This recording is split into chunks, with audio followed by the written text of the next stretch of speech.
Good afternoon. Happy Friday. This is Sean LaBelle of the Decker Hewitt Group. It was yet another mixed week here, a bit of a pickup in volatility. Of course, this is now week 3 of this sort of malaise we've seen so far in September. It's down around 2% on the month. It's funny that this notion of a 5 to 10% correction is really starting to provide a bit of a law of diminishing returns, as nothing too dramatic has played out so far here in the market. Of course, a lot of these, aka smart money, has been calling for a 5 to 10% correction for several months now, which has not been playing out. Of course, the market has only delivered consistently higher and higher returns.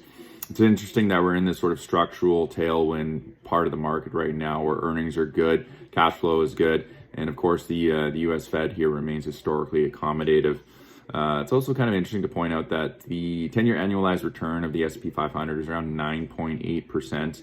Obviously, we are well through that mark so far this year, and we're considerably well through that last year. So it's only natural to see the market play a bit of a pause. Things need to slow down a little bit. This pace of toward gains that we've seen the last 17 months isn't sustainable, and unfortunately, people are kind of getting a little bit too comfortable with this consistent gains that we've seen in the market.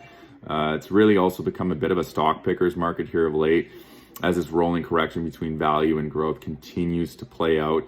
We've seen this happen now basically since May. It's a bit of a back and forth between the two as far as who's leading the market higher.